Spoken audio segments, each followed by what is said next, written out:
everybody. Happy Saturday to you. Hope you are having a great Saturday and a great weekend so far. My name is Don Terrell. I want to welcome you to another great episode of The Color of Motion, where I like to say, hey, stories come in all shades, and I highlight people of color and diverse backgrounds in the industry of motion graphics, animation, visual effects, cartoons, and comics, and, you know, this industry that I love so much. You know the drill. Hop into the comments, say, hey, where you tuning in from. Like I said, this was a little, seems a little rushed because we were working, trying to get, we had some technical difficulties, let's just say. But we got them kind of worked out, hopefully, and this should go off without a hitch, hopefully. But you know the drill. Like I said, I appreciate you giving me a little bit of your time every Saturday afternoon. We are here 3 p.m. Central Standard Time, live on the YouTube channel, LinkedIn, and the website, and the Facebook group for the show. So we appreciate it wherever you tune in from. But I do always encourage everybody to hop on over to the YouTube channel, subscribe, hit the bell notification, share. That way you'll be notified when great content goes up on the channel. Season 5 has seen a lot of growth in the channel. We're definitely growing, and my goal, obviously, is to hit 1,000 subscribers by the end of the year. And I know with your help that I can do that. We are so close now.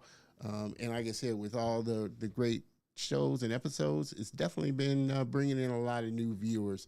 So if you could share this channel with other creators that you may know that may benefit from the value of this.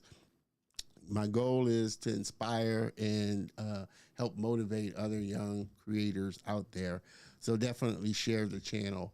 Also, if you'd like to support the channel, of course, your support definitely helps me to continue to do what I do, create content, and put it up on the channel for sure. Buymeacoffee.com/Don Terrell. Anything you would love to donate, obviously goes towards helping me out and is greatly appreciated. So thank you for that. Also, big shout out to today's sponsor for the show, DG Graphics, for always sponsoring. They do all our graphics, overlays, animations, basically help us look good.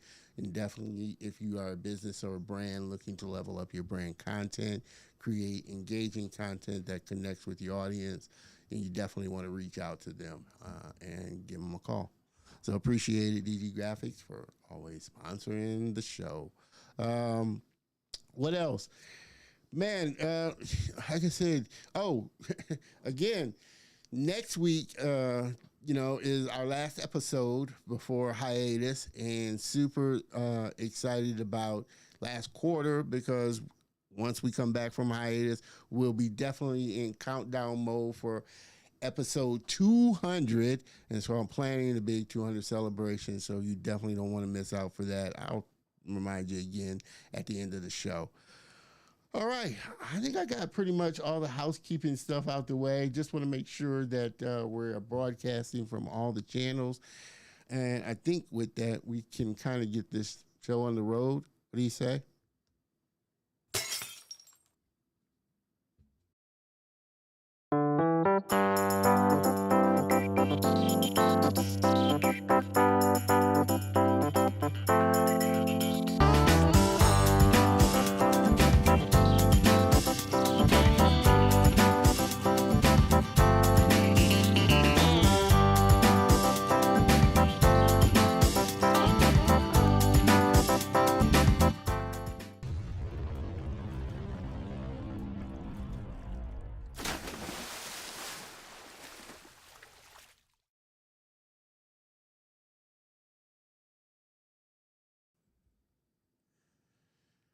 Wow. We are back, and I think ready to get this episode kind of kicked off. I've been super looking forward to it.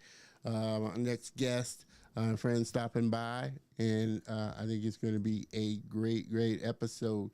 Let me hop on over here. Awesome. All right.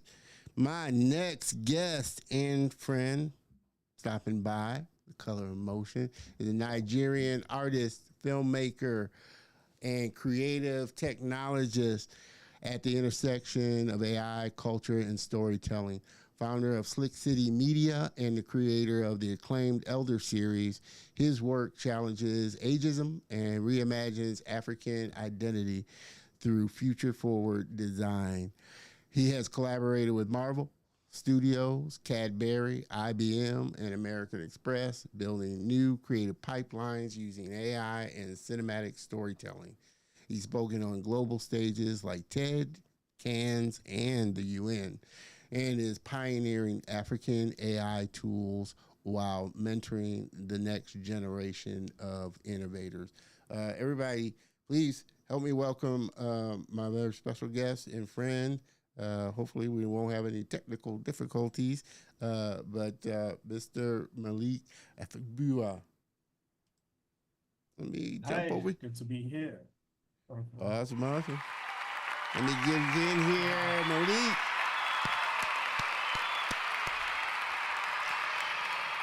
Mr. Malik. Hello. How's it going? Good. Like I said, like I was telling everybody, Miss Granny, I appreciate you tuning in. Hello, Don. You are back. Yeah, I missed you for a while. I know you've been kind of out of pocket there, and definitely looking forward to see you. But I appreciate you, stopping back by. I know we have our diehard friends and family. Malik, I can't thank you enough for stopping by The Color of Motion and joining us today. I'm always appreciative of my African brothers and sisters for coming on live because I know it is a big time difference from over here. Yeah. So thank you. Happy to be here. Thank you for inviting me. Awesome. Before I do get going, please everybody.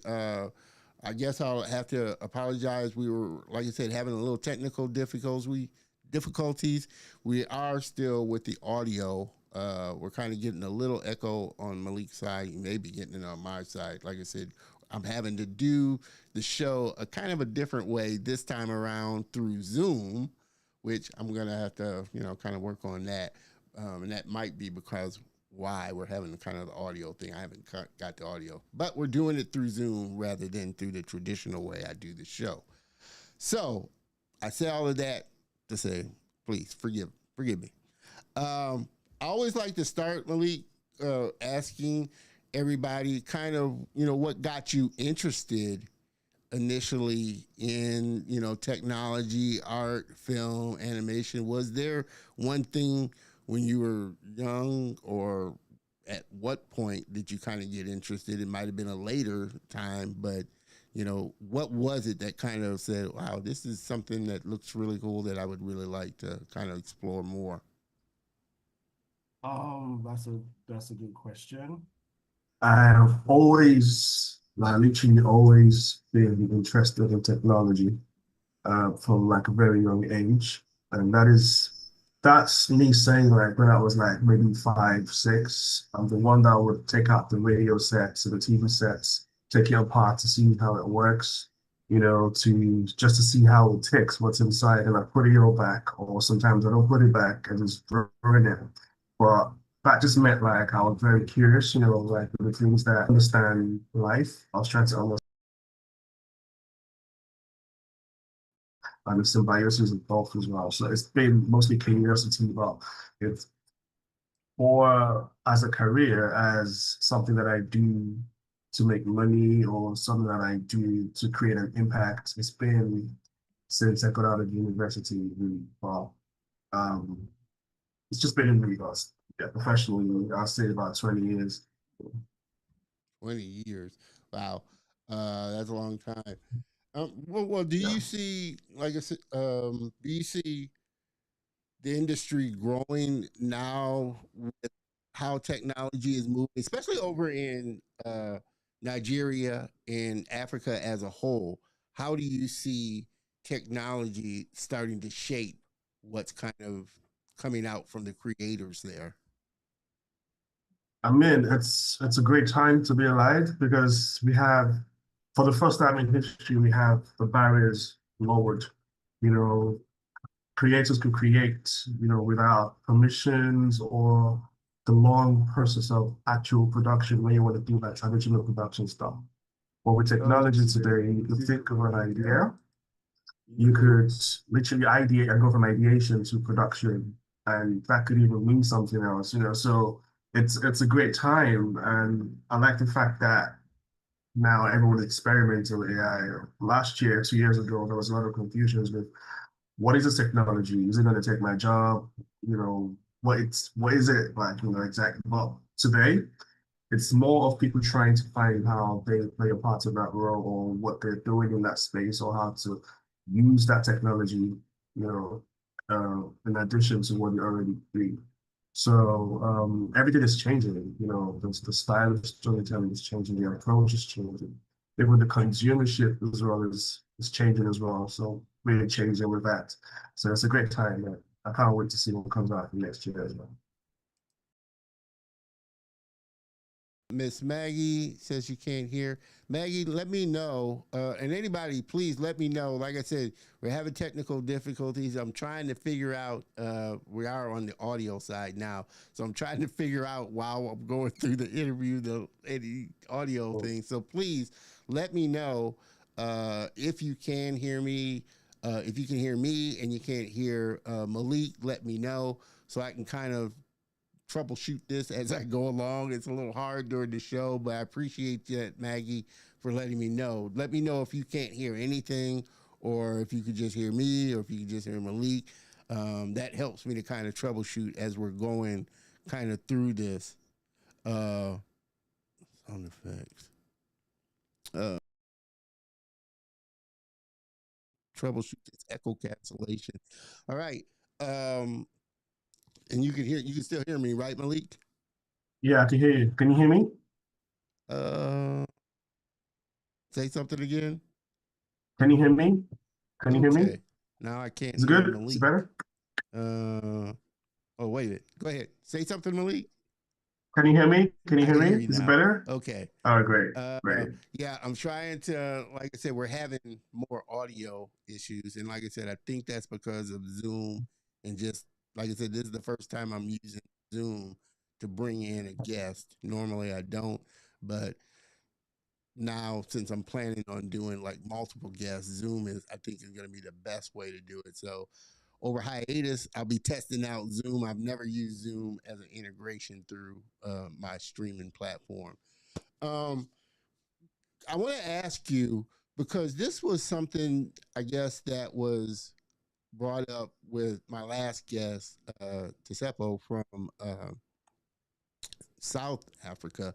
Do you find now you're seeing more cross pollination between different uh, continents now within Africa working together on different things and starting to see this blend of Nigerian creators working and doing work with, South African, from Lagos. Are you starting to see this blend of starting to work together on more projects and things? I mean, it happens, but on a very small scale, as you would expect. You would expect it to be like a lot better or more collaborations and all of that. But it does happen, but not at the scale that you might think it does. Because I feel like like Nigeria, we're still growing our industry. South Africa is still growing their industry, and all over the world as well. But I understand that collaboration is the way to go. But I'm pretty sure at some point in the future there might be lots of collaboration. I mean, we've seen it happen in the past few years. There were some new stuff on Netflix as well, but on a very small scale. Yeah. Well, the what is to you kind of the cross section of what Africa, Nigeria specifically, but Africa as a continent are some of the hurdles or challenges that you see to kind of make the grow the industry more there? Obviously, the industry isn't quite like it is over here, due to certain different factors. What challenges and factors do you feel like Nigeria and Africa are going to have to still work through to make the industry there even more big and start to grow? I mean, it's structure, you know. That's the big thing. And if you have the right structure, you have the access to funding, you know, the access to the right kind of minds to create mind-blowing projects. But without the structure, even if you're looking for the right funding, that could be utilized poorly or you might never get that funding. Currently, we've been seeing industries and companies leaving rather than coming in to invest, you know, like the Netflix, the Prime videos. And that's a problem, you know, and I feel like we have to think about the whole restructuring the whole thing, that it benefits the country and on the bigger scale of the continent as well. But before we can even start talking about access to funding, the right budgets, the right resources, I think that structure needs to be put in place. So yeah, that's the only thing I would say for now. I mean, we've got like a lot of stories, we've got a lot of talented people, like a lot of innovators as well, you know, that they don't know how to navigate where they're supposed to be, or they're in the wrong crowd, or, you know, they just don't have the right access to the right kinds of funding that we're supposed to use to do stuff. But if there was a, you know, proper structure in place, I feel like that would be step one. Well, when you say structure, are you talking Sorry about that. resources or are you talking like governmental structure of supporting or like The hardware government, resources or just that type of thing? Oh, Malik kind of froze up there. Hopefully, Malik, if you froze, uh, let's jump over back here. Malik froze on me. We're gonna jump to this thing. Hopefully, he'll log back in. Let me message him. Uh, let me message him, and hopefully he'll log back in. For sure. Okay. Uh, Always technical difficulties. You gotta love it. You gotta love it. He froze. Back in. You guys are seeing it as it goes. You guys are seeing it as it goes. Log back in. Okay. Appreciate Mr. Dewan. Happy Saturday. Appreciate that. We've been having technical difficulties, which I apologize, in which, as you know, live, you just kind of have to roll with it. I messaged him to log back in. Hopefully, he'll log back in quickly and get it. But until then, I got to carry the show. As I was saying, this week or this quarter has gone amazingly well. Super, super excited. I appreciate everybody that tunes in and hangs in with me, even through all of this. But we march on to 200 episodes. For those just joining in, my guest is working to log back in. We're having a fun conversation with my guest and friend Malik, filmmaker, director, animator from over in Nigeria. Hopefully, he'll get the message. But we've been having technical difficulties, so I have to continually, I guess, apologize for that. Let me see if he logs back in. I'm here. Can you hear me? Yes, I can hear you. Let's Okay. double click. Hold on. Let me get you back in here, Malik. Let me add you back in. There we go. Can No, you crazy. hear me? We back. I tell people, and most of my guests are pretty forgiving because they know live is just live. My Yes. sound is gone. Maggie, let me know it. Maggie, let me know if you could hear me or if you could hear my guest. or if you can hear both of it. If your audio is gone completely, let me know. Dewan, let me know what kind of audio is coming through because, like I said earlier, we were having technical difficulties and now we're having more audio technical difficulties. So please, anybody checking out the show, let me know audio wise what you can and can't hear. That way, I can at least try and get it together as the show goes on. But I do apologize for any difficulties, and it will be made up on the replay, obviously. But or on the replay once I get it put together. But you can't hear me, Malik, right?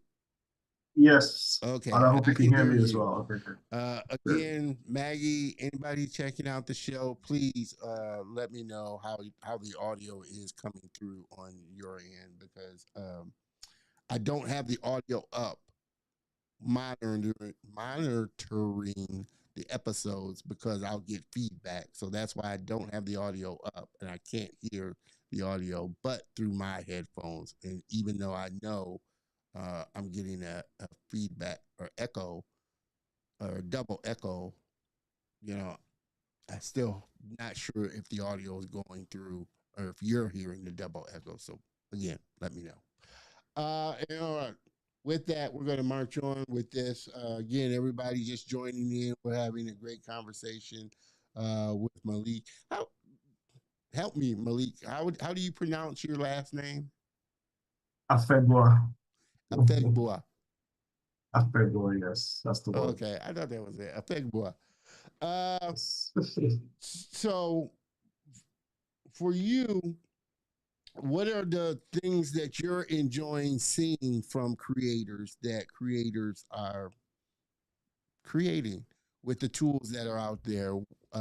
What have you seen that has kind of made you like, wow, I like this. I like how they created it, and it's something different that you hadn't seen before. Um, the fact that we have a lot of people experimenting now, we have a lot of tools to experiment with. We have AI, and we could literally add AI to our current workflow. So now we see lots of stories, lots of different minds, lots of new techniques as well, because we have that room to play with technology. You can make mistakes, and making mistakes is a great thing because you know how to solve the problem after that mistake has been made. So now, like it's amazing to see that even the not just people that are currently creating, people that are trying to get into that space as well, shows you that that's the future of that space. So yeah, in the past you would have to go through different pitch decks, different stages just to get anything produced, even if it's an animation. But today, just have a good computer, have time to learn, and that's it. Really, you have access to even free tools that you don't even have to pay for and still get stories told. So yeah, we have license to experiment. So that's a great thing that I think is currently happening. Well, I have to ask you because I'm pretty sure, you know, especially with you talking about AI and technology. You've heard it all before. It's the talk that, most creatives are talking about AI. What are, as far as I guess, and to be clear to everybody knows, AI is pretty broad. We're talking specifically generative. What are your thoughts generatively wise? Because obviously, with being able to create, pitch deck shorts now, and you got video, AI to video, and all of this. People are ending up on both sides of the fence. They either love it or hate it, and want to get rid of it. What are your thoughts? Obviously, you talk about AI and you talk about how to use AI, but in a creator's sense, your thoughts on the creatives' concerns about it and qualms about, AI. Yeah, I mean, like all the concerns valid, actually very valid as well. But as you would understand, there's always some sort of confusion when it comes to any technology that is new. There is that space where there is a lot of uncertainty, especially if that technology is disruptive, and AI was very much in a disruptive level. So, like, for the past 2 years, I've been trying to preach the gospel that yes, this is true. There are many people that can use it unethically. It is stolen or scrubbed data without copyright. It's, copied artists' work without permission. Yeah, that happened, but it's happened already, and there's nothing we can do about it. But what can we do moving forward? Because there are many ways to approach this technology. We could approach this technology from the point of view that it is just a tool and a very powerful tool to that regard. So what does a tool do? It helps you, get the job done. And what's the job that we're trying to do here? We're trying to tell stories. If I'm telling a story that and I'm just taking a round of any existing work and I'm copying that and pasting it out there, you would see that as copy and paste. But if I was inspired by a different work, and that's been happening forever. That's how every artist who was get inspired by something. It could be by a different artist, it could be by nature, it could be by a different work that you've seen. And that's the way you can utilize AI today to be inspired or to create something that does not exist. And I've done both, So and there are many more things you could do with that. You could train AI in your own style, that it replicates your style and makes things easier for you as a creator as well. So yes, the concerns are valid when it comes to copyrights, but there is a different side to the story as well as creators of how you can utilize these things for good and how you could train it in a way that it works for you. I'm not just, prompting or doing all of that. So what I always say is find out as much as you can about the technology, sensitize yourself, do the research, experiment, then you will understand that it's actually the way to go right now. Like it's the future. So be at the forefront of that space. Don't just, throw it to the side and say, oh, this is bad. This is consuming a lot of water or stuff like that. Like, you get me? So yeah, it's just the more research you do, the more you understand what you play in that space because every tool could be used for good or bad. So it depends on the user at the end of the day. Yeah, yeah. No, it's definitely making an impact, and it's definitely something. I mean, it's not going anywhere. So, what are your choices of either Exactly. figuring out how it can be used, how you can use it, if at all? Like I said, if you find it doesn't work for your workflow, that's fine. But I know as far as advertising and design, because it's such a fast paced thing and it's such an iterative thing, it's a great tool to help you iterate on a design that you've already created. Hey, give me a couple of different versions, quickly of this. Definitely save you time. I think where it saves you time is where it becomes a valuable tool. Now again, we talked about um, copyrights and that, yeah, they still have a lot of working out to do, and sites and companies and people really need to work better at using AI when it comes to, using people's work and stealing people's work type of stuff. I want to talk about, because you recently joined, became a member of the Council for Creative Technology Futures there in Nigeria. And I want to talk about kind of the mission and the plan and the hope for the group, and where you see opportunities uh, to kind of help push forward that initiative of what you're trying to do within the industry in Nigeria. I mean, like I was really like proud and honored to be part of that space. And that is all thanks to the DG, Obiasika. Obiasika is a legend, in Nigeria. Came from the music space, the arts, down in the government spaces. And he sees I was gonna say the future, but he sees the loopholes and also the opportunities and the ways the country would grow when we utilize technology properly. And utilizing technology properly will mean not just having access to it, but also owning it, like proper ownership. So what we're trying to do is create like a roadmap for that, create the right things to do, like literally I'm in that space with a bunch of great minds. I'm very proud to be that. I might be the youngest there as well. But everyone, like, we're bringing all our expertise, our network, our plans, all together, like, to grow that space properly from different diverse ideas and all of that. So I feel like it's a great opportunity, not just for the country to benefit from this thing, but also for us to be able to shape, that space. So I'm very proud of that and looking forward to doing great things with it.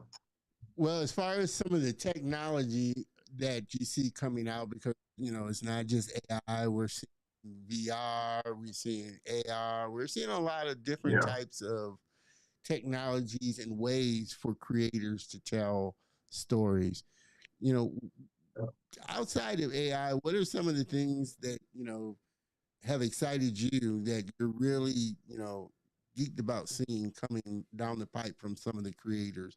Like you said, we're starting to see AR, VR, mixed reality, this blurred line between storytelling and interactive type of experiences. Yeah. Everything is storytelling to me anyway. Life is has to do with storytelling, and storytelling has to do with design. And as a storyteller, I feel like everything is connected, regardless of what medium of expression that you're using, And if you understand how powerful storytelling is, then all these tools would just be like a workforce for you, just put them to work and let them do your thing. We have so many untold stories in Africa, in Nigeria. Like just Nigeria as a country, we have so many untold stories, cultures, tradition, literature, that we could use technology to amplify. And that is just mind blowing because now that we have the tools, and we have the great minds to do that as well. It's just to put that together in a very creative way and see what works best for what. Like, imagine I could show you an immersive virtual reality experience of a groove in Nigeria that is protected, for instance, or dying out. I mean, a few years ago, I did a collaboration with Meta, Africa No Filter, and the Rockefeller Foundation uh, to capture somewhere called the Kofamata Diacritics in Kano. And this space has been around for over 500 years. And this space is where they create the Adire textile materials, the potash, indigo textile materials. And this, historical site has been passed down through the same family for 500 years, but it's dying out, and many things happening, natural disasters, insecurity, and a bunch of other things. Well, but what if it does die out, even if we hope it doesn't?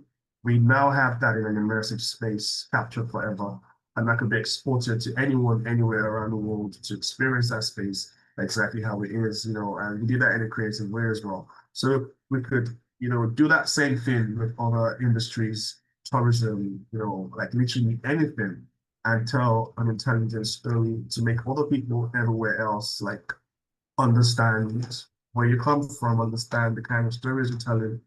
And we could combine these tools as well. Imagine you combine AR, VR, AI, and traditional storytelling together to make a project. That's going to be very powerful, Yeah. on this different levels, experience things in different levels. And even on the physical space, 4G, 7D, like many things, and replicate that for like a museum or a gallery that you could experience on multiple different levels is so empowering and it's so powerful that I feel like when we start to tap into those right tools, the right way, at the right time, the right processes, we will be a power force, I mean, the power force right now when it comes to storytelling is Hollywood. And Yeah. that's great. Like they're doing a lot of work. Great stuff.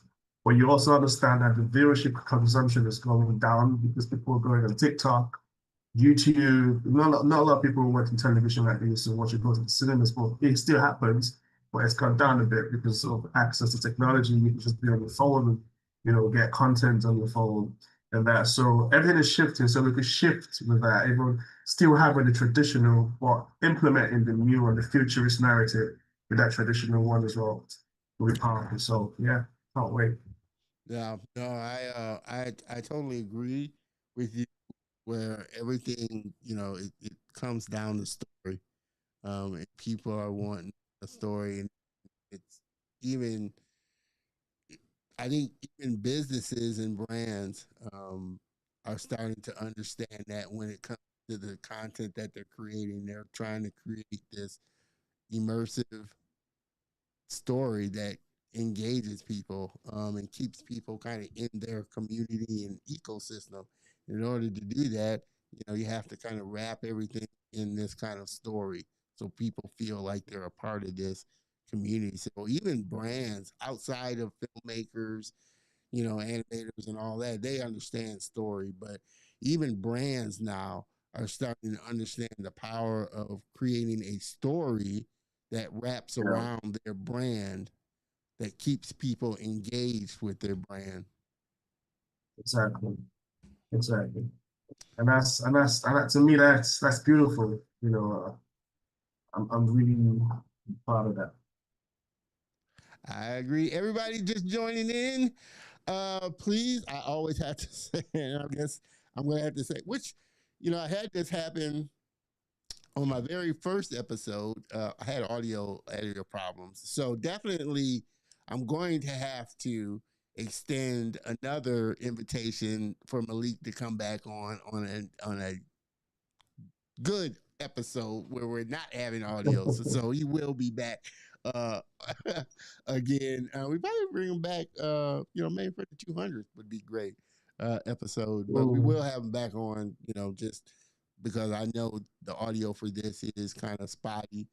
And I want to give all my guests, I always give all my guests to make sure that they shine as bright as they can. So we will be bringing Malik back on to let everybody know, and let Malik know. What's been the best piece of advice that's been that served you throughout all the stuff that you've done, throughout all this time that you've been in the industry? What's been kind of the best piece of advice that's really helped you and that you kind of fell back on from time to time? um, it's just to stay grounded, you know. If you're grounded and you always remember where you're from, you can never get lost. You find your way back home, So staying grounded is my thing. I mean, the world could distract you. You could make $1 million tomorrow and you get distracted and just get, lost in that bubble.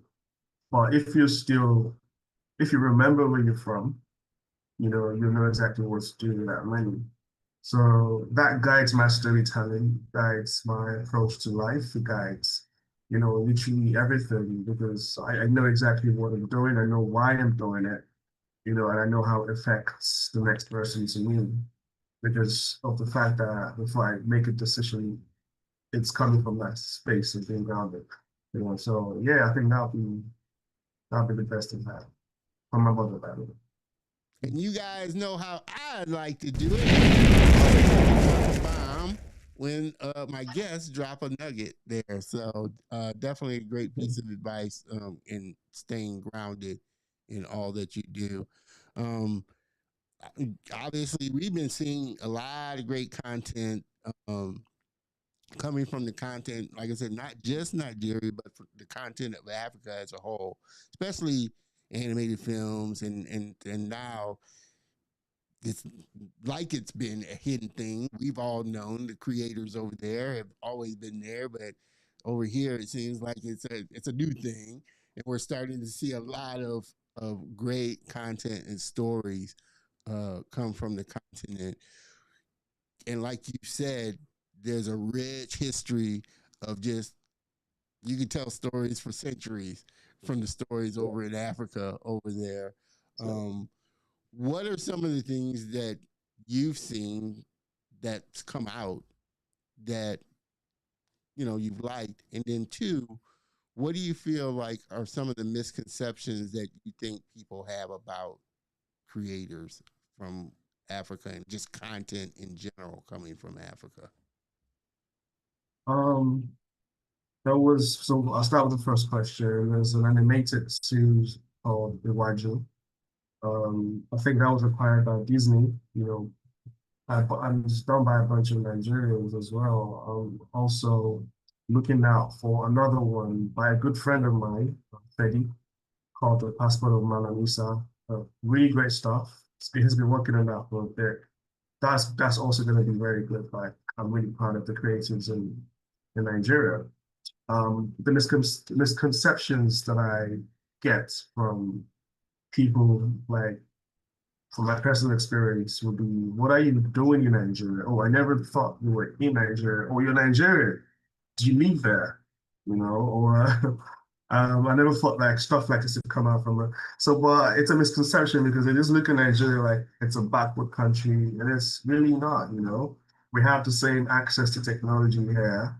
We have great minds as well. We go to school, um, speak, the same language as a lot of the rest of the world as well. So we do stuff, and the crazy thing is, even the access to technology that we have here is not as good as other spaces like America or Yeah. the UK. So that means we have to work harder to get what we want. We have to work with a broken laptop.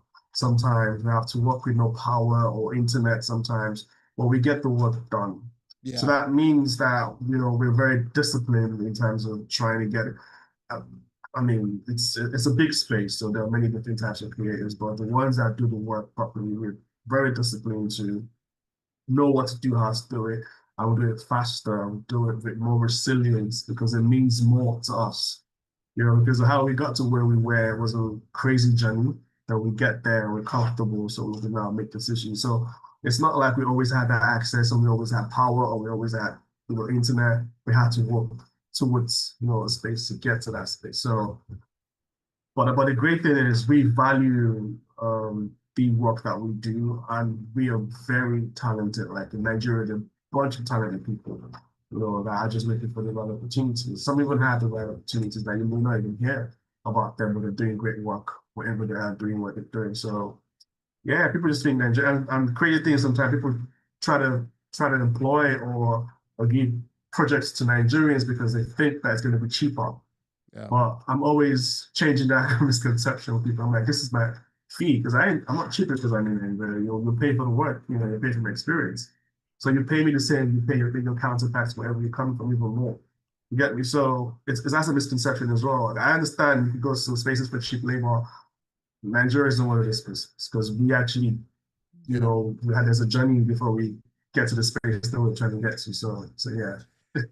Yeah, and that seems to be kind of a theme of that I've gotten from a lot of my African brothers and sisters was the fact that they would say a lot of people think that we could do the quality and level of work that everybody else does, given the same access to resources and things like that.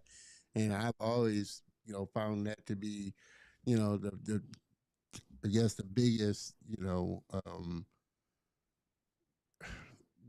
compliment, I guess, for or thing that I enjoy when I talk with my African brothers and sisters, just how resourceful you are with getting things created because of the things that we typically over here take for granted. We don't Yeah. think about when we flip on the switch, do we have power? Do we have enough power? Do we have the computer? Yeah. And I know and that's the thing I think a lot of people don't get. Africa's a big place, and there are a lot of places that are just as urban as New York City, and just as Yeah. uh, just as rural as the ruralest Yeah. country place here in the states. So it's the Exactly. same type Yes, of sir. thing over there. There are cities Exactly. that have a lot of access to things and resources, and then there are areas that don't. And it's challenging, I know, for all creators of every type, just in getting the resources in some things. I know I was talking to Um, she's from Lagos, but she does stop motion, you know. Right. And she was just talking about the challenge of getting materials sometimes to do stop motion and getting it Yeah. shipped over there. So it's a lot of things Yeah. that just, we take for granted over here because we don't think about it. But when you think about the creators that have to have and get access, but don't have it as easy as we do over here, Yeah. you have to appreciate the type of work that comes out and that you see from that. So I love the stuff that I'm seeing from not just Nigerian content creators, but creators all over Africa. Are you finding that another thing is just just the education? I know now with the internet, you can kind of get training online. You can go online and learn and get Mm. things like that, but just more brick and mortar universities and schools training. I've talked to a lot that they are usually going out of country, whether it's England or Paris or some school like that to learn or get a little bit higher education in what they're trying to do as far as animation and stuff. Are you starting to see more educational systems crop up for creators to learn more? Not as much as I would love to see. Um, I know quite a few people are working on a few things, but it's not been like a priority that it should have been, But I think because I don't have information and I don't want to speculate, I don't want to guess, but I haven't heard of like I haven't seen it yet. Like, I would have to set up some things to train some people as well. So, but I have a feeling that they're putting things in place. I did school in a school in London, for instance, but that's just because I wanted a different environment. I wanted, something else. But it's always, I think it's not just a Nigerian thing. It's a world thing. Right? You want to go to a university somewhere because of the standards or because of what you might gain when you graduate from that school or whatnot. We do have great universities in Nigeria. We do have great, educational systems, you have great private schools, even if sometimes the system or the government might play a role, like a political role that might not, positively affect the educational system. But we have some great graduates that came out of Nigeria as well. So I feel like there's space to grow. I mean, there's a lot of space to grow. Thank God for technology today. We could implement, tech in that growth or in that access, to education as well. But by lack of information, I don't want to say, yeah, well, I'm not too sure. Gotcha. Everybody just joining in. We've been having an amazing conversation. I don't know if this is a Mr. or Mrs. Rex, but I appreciate that. We appreciate that. Amazing discussion. That's my Again, sister. oh, okay. Well, appreciate Yeah, that, Rex, for joining and supporting your brother. right here. That's Yeah. always a good thing. I don't think I have too many in my family. Well, I have my cousin. She tunes in regularly, but as far as my brothers and sisters, no, my brothers and sisters don't tune into my show. So that's good that you're supporting your brother for sure. But again, we've been having an amazing conversation with Malik, uh, director, content creator, innovator. And again, I apologize. We've been having audio difficulties, but just to ease your conscience, we will be bringing Malik back on in the next couple of weeks to give him a proper show with great audio and everything. But until then, like I said, we've been having an amazing discussion. Um, as we start to bring this in, I want you to tell me a little bit about Elder Series. Tell us a little bit about it, why you started it, and you know where it's going in the future. All right, the Elder series is putting older people in spaces that you normally not see them, you know, in pop culture, fashion, and giving them like a different perception, the perception of the world when we think about the older generation is really kind of muffed, and it's not it was kind of depressing, you know, and I didn't like that. And what led me to do that was my relationship with my mom. You know, very close to my mother. We're all very close. All my siblings, you know, was very close to her, and she's someone that we would always speak to all the time.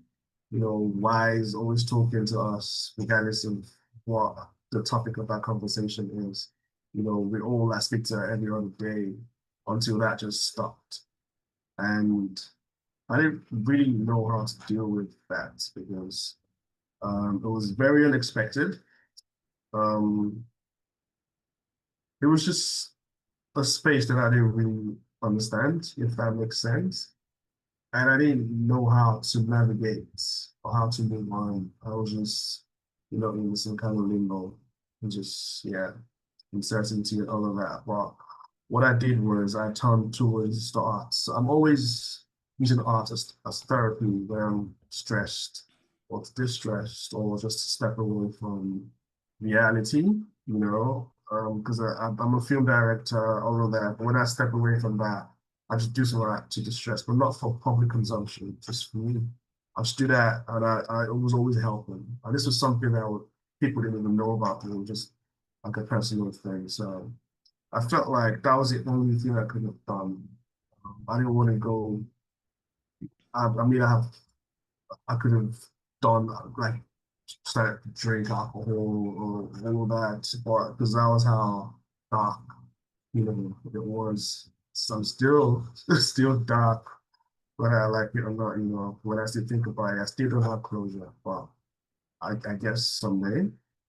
So I just felt like rather than thinking about her in that space, let me celebrate her memory. Let me celebrate what she stood for. You know, she stood for many things that was positive. You know, always the what's the word like when there's a problem in the family, she's always the one, you know, making peace happen. And she was just always happy. She was leaving for us. And like she pretty much stopped whatever she would do just to make, you know, her kids be something in life, you know. So I feel like, you know, even if I can't speak to you, let me speak to you in my art. And that's how the LCU started. So I wanted to just create things in her demographic that would celebrate her memory and what she would love to see, you know, because she used to love to watch films, a lot of films, used to make jokes about them. So when I create these people, I'm thinking of her. You know, when they're smiling, you know, laughing, you know, being fashionable, I'm thinking of her. So that was how it started, and it became a viral sensation. A lot of people could relate. A lot of people could see themselves in it. A lot of people could were asking questions of why are we seeing this for the first time? You know, and that would show you how the world has changed, that perception, beauty, aging, you know, what really matters in life. And I'm glad that I was able to change something, I was able to start a movement. And we had real fashion shows. So from part of the series was a fashion show as well, where I put, you know, them on the runway, fashionable clothes, you know, elegant, powerful, you know. And that led to us having real fashion shows in different parts of the world with different people, different ages, you know, from like 50 and above, celebrating life, celebrating culture. And it's been a movement since then, and it's growing. You know, we have it trademarked. We are creating franchises from it. We're doing fashion shows. We're creating merchandises from it. You know, creating content films. It's growing, and we're doing all that in her memory. So even if like the world is benefiting from this project, it's a way to um, how would I put it? Um, to remember her, like, and just celebrate, like, so literally. So that was it, though. But it's led to other conversations about ageism, fashion, about beauty. about inclusion, and a bunch of doors have opened for me as well because of that. Yeah, awesome, awesome. Again, everybody just joining in. We've been having an amazing conversation, albeit challenging at times with the technical difficulties. But we've been having an amazing conversation with my friend Malik Afegbua, out of Nigeria, filmmaker and artist. Uh, as we bring this into the station, I want to ask you because you know, so I'm always interested as well. When you got into this, was and your sister is here. Family, how supportive was your family in kind of your passion of storytelling and filmmaking and art? Were they encouraging or were they kind of like most typical families wanting you to get into something a little more, I guess, stable, as parents would say? Nah, my family is have always been supportive, like very supportive. But no matter what you want to do, there's this, I think they just trust you to know that you're doing the right thing, but there's never been a pushback. And I didn't always, I mean, I've been a creative person for like all my life, but I did business in school. I studied business at uni, not even anything creative. So it was just something I kind of found myself in somehow. I don't know the story. But even at that, it was, yeah, great stuff. Prayers, supportive messages, advice. So yeah, very, very supportive, I'll say. Oh. So, Well, do you see, mm. and final question, do you see the content that's coming out? Because I'm interested in knowing the impact within Africa that all this content like Iwaju and some of the other ones that Triggerfish has done, because it has obviously over here it's made a big impact because Disney has been pushing it and everything. But I'm curious to know the impact within the continent as far as are people really saying, oh, okay, animation and films and stuff are a really viable thing, or is it still a challenge getting kind of, say, the elderly or the more seasoned people kind of into the industry? I'm sure the younger ones are picking up the technology and getting on board with all this creation, but as far as getting the average everyday person saying, okay, this is something that we can, like and get into. Um, it's been a great source of inspiration for the younger ones. Say, yeah, I love to be in the industry. But in terms of impact, the impact would have been more in like America. And the reason was, for instance, this is a Disney thing. We don't have access to Disney in Nigeria. So yeah, that would Oh, really? mean a lot of people have no. Yeah, and that would mean a lot of people have not even seen this thing, Mm. and that's a problem. So it's great for the culture. It's great for the to export. Like it's great for the people that did it as well. When it comes to the actual impact of consumption, viewership, all of that, it's not benefited as it should, because of the access to the platform it's on or the people that acquired it. And that's just normal. I understand all of that because obviously they didn't have control over that. But I'm pretty sure at some point in the future that'll be changed. But when all in all, it was a great, like it's great for the culture. It's great for for aspiration as well. A lot of people haven't seen it. I haven't seen it, you know. Mm. Um, but still, like I said, it's understandable, and that's the problem with Nigeria. We don't have that access to distribution like we should. So it's a different problem, Yeah. that's caused that, you get me? So, but it's growing. So I'm sure that it's Yeah. gonna change, it's gonna get better. That's interesting. Well, that is interesting for sure. And definitely something we can talk about a little deeper. I'm going to bring the train into the station. Obviously, like I said, we're actually coming up on an hour, but it goes by quick.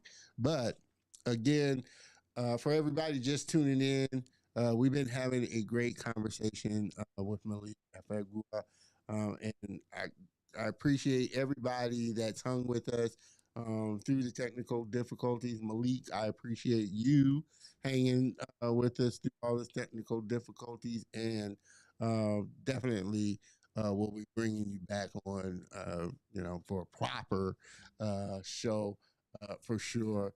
Um, let's as like I said, as we close this out and bring this into the station, one final question for you. What advice would you give to young creators and young innovators um, that may be listening? What advice do you like to tell and do you like to give? It's three things, might be more, but I'll say three things. Be intentional with the stories that you're telling. Access technology. Nobody is holding you back. Just find it, access it, experiment with it, make mistakes. It's great to make mistakes because you're gonna learn. Like I said, it might be more than three, but when you combine these things together, I mean, it's a no-brainer. You would making some form of impact because of the intentionality behind your stories. And if you know harness your storytelling techniques and be great at that technique, there's no stopping. So do those three or four or five things. I see where that leads you. Yeah, Oh that's all I'll man, say. yes, like I said, amazing, amazing advice. Gotta do it. I'm on those nuggets there. Uh, Make sure that you connect and follow Malik. You can check him out on X at Slickcity CEO. Follow his Instagram, same handle, Slickcity CEO. Definitely, Malik. Like I said, I appreciate you so much for giving me a little of your time, and I definitely will be bringing you back on to have a proper show. But I'm always, like I said, respectful of my African brothers and sisters because of the time difference over there, and I appreciate you with it being late, giving a little bit of your time for sure. Oh, glad to be here. Thank you for inviting me. No doubt. You are part of the Color of Motion family. Now, if you could hang out for just a second in the green room while I close out the show, and I'll talk to you, after I close out the show.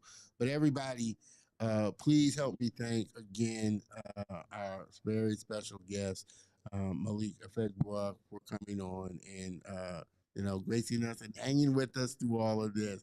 Malik, hang on for just a second in the green room. I'll close out. But thank you for giving me a little of your time.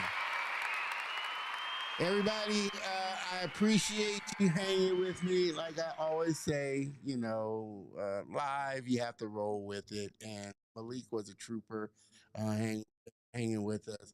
And definitely will be bringing back on to give him a proper show. I did this. This happened on my very first episode with Joshua. And I had him back on a couple of times for just to make up for the bad audio because it was really bad audio. So I apologize again for that. This, like I said, has been a fun episode. Man, next week is going to be no exception. It's going to be a fun episode because, like I said, next week is our last episode before hiatus break. And we're just going to have, it's going to be a solo episode. I'm going to be doing a solo episode.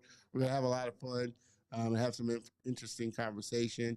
Definitely going to be telling you about once we come into quarter 4, we'll be again getting into countdown mode because next week we hit 195 episodes. So when we come back from hiatus, it'll be 5 episodes before we hit the big 200. So it's going to be a fun episode, and I'm definitely planning on a lot of surprises. Best I can. So you definitely don't want to miss out for sure. What else? Again, I cannot thank you enough for giving me a little bit of your time today. Thanks for hanging with me through the technical difficulties.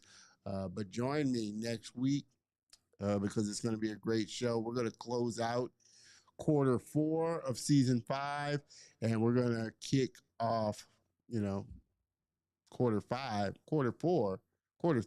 of season 5, closing out quarter 3 of season 5, and we're going to kick off quarter 4 uh, in grand fashion because, like I said, we're going to hit 200 episodes during quarter 4. So I think it's the second episode in December. Yeah, or not December, November. Yeah, so it's going to be a good one. All right. With that, have a great rest of the weekend. Have an even better week. And I will see you next week. Same bat time, same bat channel. Cheers, everybody.